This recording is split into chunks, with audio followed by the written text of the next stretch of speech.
Welcome back to Ben's Book Club.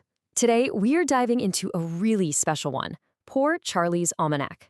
Now, if you're thinking this is just another book about how to make money, let me stop you right there.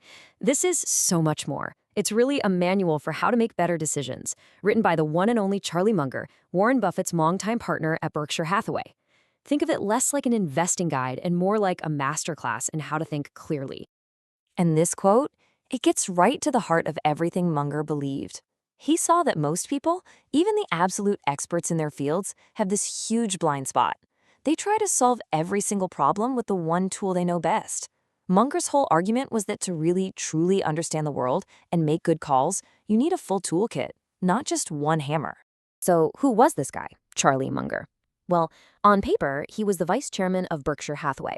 But in reality, he was a master of what he called worldly wisdom. And this book isn't some traditional story you read from front to back. It's actually a collection of his speeches and his totally unfiltered insights. It's basically a guide on how to build a powerful framework for your own mind so you can navigate life, business, you name it. And this right here is such a core idea.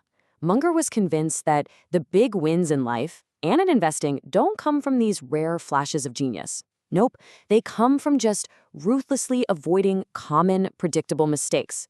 For him, success was a game of subtraction. It's all about removing the dumb errors that trip everybody else up. Okay, let's really get into this because this is probably Munger's most famous concept of all. It's called the latticework of mental models. And honestly, it's the intellectual architecture he used to see the world with such incredible clarity. So what in the world is a mental model? Well, think of it as a big fundamental idea from a major subject, like compound interest from math or natural selection from biology. It's a concept that you can pull out and use to make sense of a whole range of different problems. It's literally a tool for your brain. Which, you see, brings us right back to the problem he was trying to solve. An economist looks at the world and sees everything as an incentive problem. A psychologist sees it all as a bunch of cognitive biases. And look, they're both right, but only partly. Relying on just one way of thinking is like trying to build a house with only a hammer. You're just guaranteed to miss the bigger picture. And this is the solution, and it's brilliant. Munger said you have to collect these big ideas from all the major fields, and you don't just collect them, you hang them on a mental latticework, so all the ideas connect and interact with each other. This lets you attack a single problem from all these different angles at once, which gives you this massive, massive advantage. All right, so having a full toolkit of ideas is one thing, but you also have to know how to use those tools in creative ways. And one of Munger's absolute favorite techniques was something he actually borrowed from a mathematician. It's called inversion. This quote just captures the idea perfectly, doesn't it?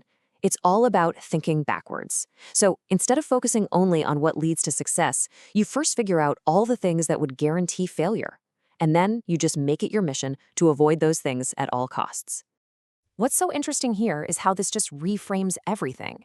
Instead of asking, how can I have a happy life, you ask, what would absolutely, totally ruin my life?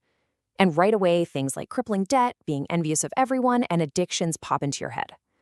If you just avoid those things, you're already halfway to a good life. It's often so much easier to avoid being stupid than it is to force being brilliant. Okay, this next section is, I would argue, the most famous part of the whole book. Munger was completely obsessed with understanding why our own minds are so often our own worst enemies. And he came up with this incredible checklist of cognitive biases that constantly lead us astray. This was the central question that just drove him. And he realized that so often it has absolutely nothing to do with IQ. It's all about the hardwired psychological shortcuts our brains take that, in the modern world, lead to some really disastrous and irrational decisions. Here's a perfect example that we all fall for. When we're not sure what to do, what's our first instinct? We look around to see what everyone else is doing. This is exactly why market bubbles happen and why bad ideas can just spread like wildfire. We just assume the crowd knows something we don't, even when the crowd is completely and totally wrong. Munger believed this was one of the most powerful forces in the entire universe. Seriously, if a person is paid to believe something, they will almost always find a way to believe it, even if it completely defies logic or even their own morality. If you understand incentives, it's like having a superpower for predicting how people are going to behave. Now here's the kicker. These biases almost never act alone. Munger actually coined this term, the Lollapalooza effect, for when 2, 3, or even more of these tendencies all combine at once. And the crucial thing to get is that they don't just add up, they multiply. They create this perfect storm of irrationality that can bring down entire companies, markets, and individuals. So, after learning about all these mental models and inversion and all the tricky ways our brains can fool us, you might start to wonder, what's the whole point of all this clear thinking?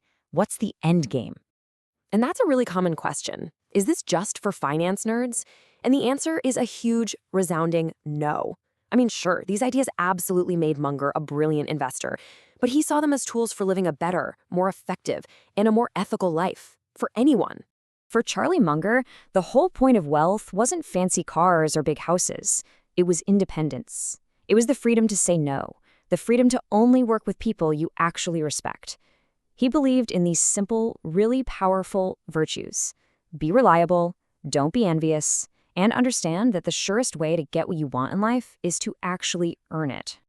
And really, underneath all of it was this one bedrock principle. Munger was certain that wisdom wasn't something you were born with. It was something you had to build day by day by being what he called a learning machine. Reading, and especially reading widely across many different subjects, was just completely non-negotiable for him. So to wrap up this whole explainer, I'll leave you with a question that Charlie Munger would absolutely want you to ask yourself.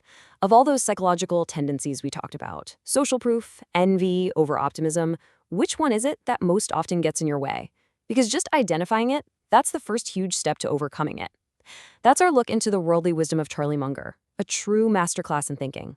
I really hope you found this useful, and don't forget to subscribe so you don't miss an episode.